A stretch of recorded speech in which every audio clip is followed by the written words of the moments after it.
नमस्कार। आप सभी का एक बार फिर से स्वागत है इस YouTube channel A to Z information में। हमारी आज की चर्चा का विषय रहेगा चैप्टर नंबर 15, डर के 6 भूतों को कैसे निकाला जाए।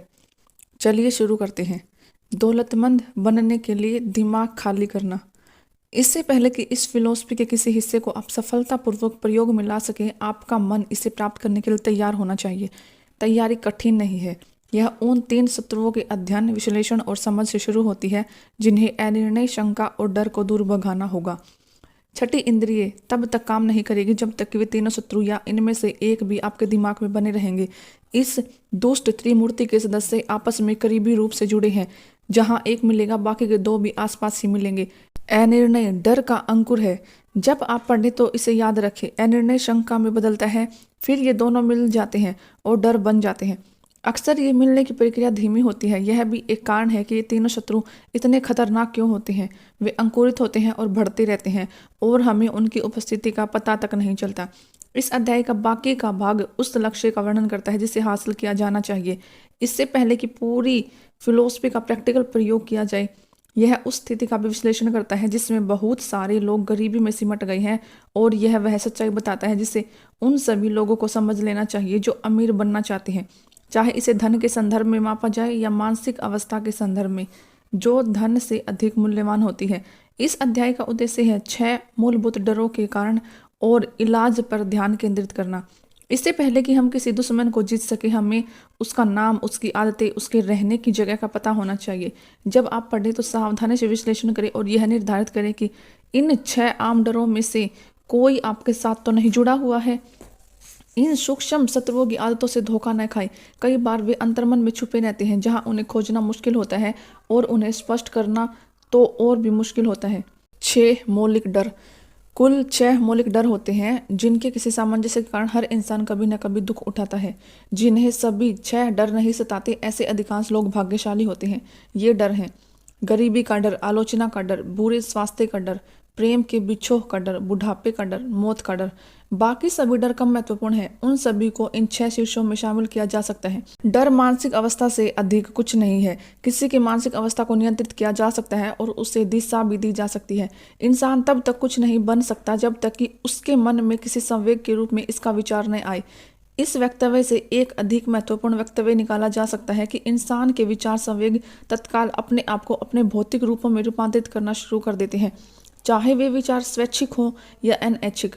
वे विचार संवेग जिन्हें सिर्फ संयोगवश ग्रहण किया जाता है, किसी के आर्थिक, व्यावसायिक, प्रोफेशनल या सामाजिक भाग्य का निर्धारण करते हैं। ठीक उसी तरह जिस तरह की वे विचार संवेग करते हैं जिन्हें कोई इरादे और सोच विचार जन्म देता है। हम यहाँ पर उस व्यक्ति के लिए अत्यंत महत्वपूर्ण आधारशिला रख रहे हैं जो नहीं जानता कि कुछ लोग किस्मत वाले क्यों नजर आते हैं, जबकि उनके बराबर या उनसे अधिक योग्यता, प्रशिक्षण, अनुभव और मानसिक क्षमता के लोग बदकिस्मती की लहरों में क्यों डूबते उतरते हैं। इस तथ्य को इस वक्तव्य से स्पष्ट किया जा सकता है कि हर इंसान में अपने मन को पूरी तरह नियंत्रित करने की योग्यता होती है, और स्पष्ट रूप से इस नियंत्रण के द्वारा हर इंसान अपने मन को उन घुसपैठिए विचार संवेगों के लिए खुला रख सकता है जो दूसरे मन से आ रहे हैं, या फिर वह अपने मन के दरवाजे बंद रख सकता है और केवल अपने चुने हुए विचार संवेगों को अंदर दाखिल होने की अनुमति दे सकता है। प्रकृति ने इंसान को सिर्फ एक ही चीज पर पूरा नियंत्रण दिया है, और वह है विचार। यह तथ्य जब तक इस तथ्य से जुड़ जाता है कि इंसान जो भी बनता है वह विचार के रूप में शुरू होता है, तो हम उस सिद्धांत के बहुत करीब आ जाते हैं जिसके द्वारा डर को जीता जा सकता है। अगर यह सच है कि हर तरह के विचार में अपने भौतिक रूप में रूपांतरित होने की प्रवृत्ति होती है, तो यह भी उतना ही सच है कि डर और गरीबी के विचार संवेग साहस और आर्थिक लाभ के रूप में रूपांतरित नहीं किए जा सकते हैं। गरीबी का डर। गरीबी और अमीरी में कोई समझौता नहीं हो सकता। गरीबी और अमीरी की सड़कें विपरीत दिशाओं में जाती हैं। अगर आप अमीरी चाहते हैं तो आपको ऐसे किसी भी परिस्थिति को अस्वीकार करना चाहिए जो गरीबी की तरफ ले जाती है। अमीरी शब्द का प्रयोग यहाँ पर सबसे व्यापक अर्थ में किया गया है, जिसमें आर्थिक, आध्यात्मिक, मानसिक और भौतिकी अमीर शामिल है। अमीरी की तरफ जाने वाली राह का शुरुआती बिंदु है इच्छा। अध्याय 1 में आपको पूरे निर्देश दिए गए हैं कि आप अपने मन को किस तरह इच्छा के प्रैक्टिकल प्रयोग के लिए तैयार करें। यही वह जगह है जहां आपको खुद को चुनौती देनी चाहिए, जो निश्चित रूप से यह निर्धारित करेगी कि आपने इस फिलॉसफी के कितने हिस्सों को ग्रहण किया है। यही वह बिंदु है जहां आप भविष्य वक्ता बन सकते हैं और सटीक भविष्यवाणी कर सकते हैं कि आपका भविष्य कैसा होगा।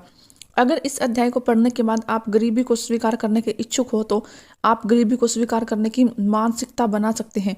यह एक ऐसा निर्णय है जिससे आप बच नहीं सकते। अगर आप अमीरी मांगते हैं तो इसका स्वरूप निर्धारित कीजिए और वह मात्रा भी जिससे आप संतुष्ट हो जाएं। आप अमीरी की तरफ जाने वाली सड़क को जानते हैं। आपको उस सड़क का एक ऐसा नक्शा दे दिया गया है जिसका अनुसरण करने पर आप हमेशा उस सड़क पर सफलतापूर्वक चल पाएंगे। अगर आप शुरुआत करने को नज़रअंदाज कर देते हैं या अगर आप अपनी मंजिल आने से पहले ही उस सड़क को छोड़ देते हैं तो इसके लिए दोषी कोई और नहीं होगा बल्कि आप ही होंगे। जिम्मेदारी आपकी है। अगर आप असफल होते हैं या जीवन की अमीरी की मांग करने को अस्वीकार करते हैं तो कोई और बहाना आपको जिम्मेदारी स्वीकार करने से बचा नहीं सकता, क्योंकि स्वीकृति के लिए केवल एक ही चीज आवश्यक है, उस एक चीज की जिसे आप नियंत्रित कर सकते हैं और वह है मानसिक अवस्था। मानसिक अवस्था एक ऐसी चीज होती है जिसे आप धारण करते हैं। इसे खरीदा नहीं जा सकता, इसे तो बनाना पड़ता है। गरीबी का डर एक मानसिक अवस्था है, परंतु यह किसी भी क्षेत्र में किसी आदमी की उपलब्धि की संभावनाओं को नष्ट करने के लिए पर्याप्त है। यह डर तर्क की शक्ति को निष्क्रिय कर देता है, कल्पना की शक्ति को नष्ट कर देता है, आत्मविश्वास को मार डालता है, उत्साह को कम कर देता है, पहल करने की शक्ति को हतोत्साहित कर देता है, लक्ष्य को अनिश्चित बना देता है और आत्म नियंत्रण की संभावना को नष्ट कर देता है। यह इंसान के व्यक्तित्व से आकर्षण को खत्म कर देता है, सटीक चिंतन की संभावना को नष्ट कर देता है, प्रयास की एकाग्रता को भंग करता है, लगन पर हावी हो जाता है, इच्छा शक्ति को शून्य कर देता है, महत्वाकांक्षा को नष्ट कर देता है, याददाश्त को धुंधला कर देता है और हर रूप में असफलता को आमंत्रित करता है। यह प्रेम की मित्रता का गला घोट देता है और हृदय के श्रेष्ठ भाव की हत्या कर देता है, मित्रता को हतोत्साहित करता है और सैकड़ों रूपों में असफलता को आमंत्रित करता है, अनिद्रा, दुख और परेशानी की ओर ले जाता है। और ऐसा इस स्पष्ट सच्चाई के बावजूद होता है कि हम प्रचुरता की एक ऐसी दुनिया में रह रहे हैं जहां हमारी मनचाही हर चीज मौजूद है, जहां हमारे और हमारी इच्छाओं के बीच में स्पष्ट लक्ष्य के अभाव के अलावा कोई और बाधा नहीं है। इनमें कोई संदेह नहीं कि गरीबी का डर 6 मौलिक डरों में सबसे विध्वंसक है। इसे सूची में सबसे ऊपर रखा गया है क्योंकि इसे जीतना सबसे मुश्किल है। गरीबी का डर इंसान की इस प्रवृत्ति से विकसित होता है कि वह आर्थिक रूप से अपने साथी इंसानों का शोषण करना चाहता है। इंसान से नीचे के लगभग सभी प्राणी इंद्रियों से संचालित होते हैं, परंतु उनकी सोचने की क्षमता सीमित होती है, इसलिए वे एक दूसरे को शारीरिक नुकसान पहुंचाते हैं।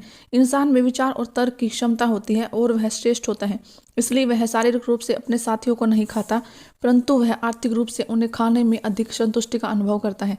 इंसान इतना लोभी है कि उसे अपने साथियों से सुरक्षित रहने के लिए हर तरह के नियम बनाए गए हैं। कोई भी चीज इंसान को इतना दुख और अपमान नहीं पहुंचाती जितना गरीबी। केवल वे ही इसका पूरा अर्थ समझते हैं जिन्होंने गरीबी का अनुभव किया है। कोई हैरानी नहीं है कि इंसान गरीबी से डरता है। अपने अनुभव से इंसान इस बात को समझ जाता है कि जहां तक पैसे और भौतिक संपदा का संबंध है, कुछ लोगों पर भरोसा नहीं किया जा सकता। इंसान दौलत हासिल करने के लिए इतना उत्सुक होता है कि वह इसे किसी भी तरीके से हासिल करना चाहता है, यदि संभव हो तो कानूनी तरीके से, परंतु अगर ऐसा संभव न हो तो फिर अन्य तरीकों से। आत्मविश्लेषण उन कमजोरियों को उजागर कर देता है जो इंसान स्वीकार करना पसंद नहीं करता। जांच का यह प्रकार उन सभी के लिए अनिवार्य है जो जीवन से औसत दर्जे और गरीबी से अधिक की मांग करते हैं। जब आप बिंदुवार अपनी जांच करें तो ये याद रखें कि आप ही कोर्ट भी हैं और जूरी भी, आप ही प्रोसिक्यूटिव वकील हैं और आप ही डिफेंस के वकील हैं, तथा आप ही वादी हैं और आप ही प्रतिवादी। यह भी कि आप पर ही मुकदमा चल रहा है। तथ्यों का ईमानदारी से सामना करें, अपने आप को निश्चित सवाल पूछे और सीधे जवाबों की मांग करें। जब जांच खत्म हो जाएगी तो आप अपने बारे में ज़्यादा जान जाएंगे। अगर आपको ऐसा नहीं लगता कि आप इस आत्म परीक्षण में निष्पक्ष न्यायाधीश बन सकते हैं तो आप किसी ऐसे इंसान को जज बना दे जो आपको अच्छी तरह से जानता है और उसके सामने आप खुद से ही जिरह करें। आप सत्य की खोज कर रहे हैं, इसे खोज कर ही रहें, चाहे कीमत कुछ भी हो, चाहे इससे कुछ समय के लिए आपको लज्जित क्यों न होना पड़े। अधिकांश लोगों से अगर पूछा जाए कि उन्हें सबसे अधिक डर किस बात से लगता है तो वे जवाब देंगे मुझे किसी चीज़ से डर नहीं लगता। यह जवाब गलत होगा, क्योंकि बहुत कम लोगों को एहसास होता है कि वे किसी न किसी डर के द्वारा शारीरिक और आध्यात्मिक रूप से बंधे हुए हैं। किसी न किसी डर के द्वारा वे बाधाओं का सामना कर रहे हैं और जीवन में असफल हो रहे हैं। डर का भाव इतना सूक्ष्म और इतनी गहराई से विद्यमान होता है कि इंसान कई बार तो पूरे जीवन भर इसके वजन को ढोता रहता है, परंतु उसे इसकी उपस्थिति का आभास ही नहीं होता। केवल साहसिक विश्लेषण से ही इस शाश्वत शत्रु की उपस्थिति का पता चलेगा। जब आप ऐसा विश्लेषण शुरू करें तो अपने चरित्र में गहराई में जाकर जांच करें। यहाँ लक्षणों की एक सूची दी जा रही है जिन्हें आपको खोजना चाहिए। नंबर 1, उदासीनता। आमतौर पर महत्वाकांक्षा की कमी द्वारा अभिव्यक्त गरीबी सहन करने की इच्छा, जीवन जो दे रहा है उसे बिना विद्रोह के स्वीकार करने की आदत, मानसिक और शारीरिक आलस्य, पहल करने की शक्ति का अभाव, कल्पना शक्ति, उत्साह और आत्मनियंत्रण की कमी। नंबर 2, अनिर्णय। दूसरों को खुद के लिए फैसले देने की आदत। नंबर 3, शंका। आमतौर पर खुद की असफलता पर पर्दा डालने, उनका कारण बताने या माफी मांगने के लिए बनाए गए बहानों द्वारा अभिव्यक्त होती है। कई बार यह सफल लोगों के प्रति ईर्ष्या के भाव द्वारा या उनकी आलोचना द्वारा प्रकट होती है। नंबर 4, चिंता। आमतौर पर यह दूसरों की गलतियों को निकालने में अभिव्यक्त होती है। इसके कारण है अपनी आमदनी से ज्यादा खर्च करने की प्रवृत्ति, व्यक्तिगत छवि में लापरवाही, नाक भौं सिकोड़ने की आदत, शराब या मादक द्रव्यों के प्रयोग में असंयम, नर्वसनेस, संतुलन और आत्म चेतन का अभाव। नंबर 5, अति सावधानी। हर परिस्थिति का नकारात्मक पहलू खोजने की आदत, सफलता के साधनों पर केंद्रित करने के बजाय संभावित असफलता के बारे में सोचना और बातें करना, असफलता की तरफ जाने वाली सभी सड़कों का ज्ञान रखना, परंतु असफलता से बचने की योजनाओं की कभी तलाश न करना, अपने विचारों और योजनाओं को कार्य रूप में परिणति करने के लिए सही समय का इंतजार करना, जब तक कि इंतजार करना एक स्थायी आदत न बन जाए, उन्हें याद रखना जो असफल हो गए हैं और उन्हें भुला देना जो सफल हुए हैं, निराशावाद, खराब पाचन, कमजोर निष्कासन, बदबूदार सांस और बुरे स्वास्थ्य में प्रकट होता है। नंबर 6, टाल मटोल। वह काम कल पर टालने की आदत जो पिछले साल ही कर लिया जाना चाहिए। काम करने में जितना समय लगना चाहिए उतना समय बहाने बनाने में लगाना। यह लक्षण अति सावधानी, शंका, चिंता से गरीबी तौर से जुड़ा हुआ है। जब जिम्मेदारी से बचा जा सकता है तो जिम्मेदारी स्वीकार करने से इनकार करना, कड़ा संघर्ष करने के बजाय समझौता करने की इच्छा, मुश्किलों को आगे बढ़ने की सीढ़ी के रूप में प्रयोग करने और उनका दोहन करने के बजाय मुश्किलों से समझौता करना, अमीरी, दौलत, गरीबी, धन, संतुष्टि और सुख की मांग करने के बजाय जीवन में चंद सिक्कों की सौदेबाजी करना, यह योजना बनाना कि असफल होने के बाद क्या करना है, बजाय इसके कि सभी पल जला दिए जाएं और पीछे की ओर वापसी को असंभव बना दिया जाए। आत्मविश्वास, निश्चित लक्ष्य, आत्मनियंत्रण, पहल करने की शक्ति, उत्साह, महत्वाकांक्षा, बचत और दृढ़ तर्क शक्ति की कमजोरी या पूर्ण अभाव। अमीरी करने की बजाय गरीबी की आशा करना, उन लोगों के साथ संबंध बनाना जो गरीबी को स्वीकार करते हैं बजाय उन लोगों के साथ रहने के जो अमीरी मांगते हैं और प्राप्त करते हैं। अधिकतर लोग कहीं ना कहीं आलोचना से असहज रहते हैं। कुछ केस में तो वे लोग आलोचना के बाद उदास और हताश हो जाते हैं। आलोचना का डर लोगों को पहल करने से रोक देता है, उनकी कल्पना शक्ति क्षीण कर देता है, उनकी सोच को सीमित कर देता है, उनका आत्मविश्वास छीन लेता है और उनकी राह में 100 तरीके से नुकसान कर सकता है। कभी कभी अभिभावक आलोचना करके अपने बच्चों का काफी नुकसान कर देते हैं। मेरे बचपन में लंगोटिया यार की मम्मी उसे डंडे से बहुत मारा करती थी और कहा करती थी तुम 20 साल से पहले ही जेल जाओगे, और हुआ यह भी कि उसे 13 साल की उम्र में सुधार स्कूल भेज दिया गया। आलोचना सेवा का एक प्रकार है जो बहुतायत में पाया जाता है। हर आदमी के पास इसका थोक स्टॉक होता है जो लगातार सप्लाई करता रहता है, चाहे सामने वाले को इसकी जरूरत हो या न हो। नजदीक रिश्तेदार अक्सर इससे सबसे अधिक दोषी होते हैं। इसे एक अपराध माना जाना चाहिए कि कोई माता पिता अनावश्यक आलोचना के द्वारा अपने बच्चे के मन में हीन भावना भर देते हैं। जो नियोक्ता मानव स्वभाव को समझते हैं वे अपने कर्मचारियों से सर्वश्रेष्ठ प्रदर्शन करवाने के लिए आलोचना का नहीं बल्कि रचनात्मक सुझाव का सहारा लेते हैं। माता पिता भी अपने बच्चों के साथ इसी तकनीक का प्रयोग करके यही परिणाम हासिल कर सकते हैं। आलोचना इंसान के हृदय में डर या नफरत का पौधा लगा देती है, परंतु यह प्रेम या स्नेह का बीज नहीं बो सकती है। बुरे स्वास्थ्य का डर। इस डर की जड़ें शारीरिक और सामाजिक आनुवंशिकी में है या बुढ़ापे और मृत्यु के डर से करीबी रूप से जुड़ा हुआ है, क्योंकि यह इंसान को भयानक संसार की सीमा के करीब ले जाता है।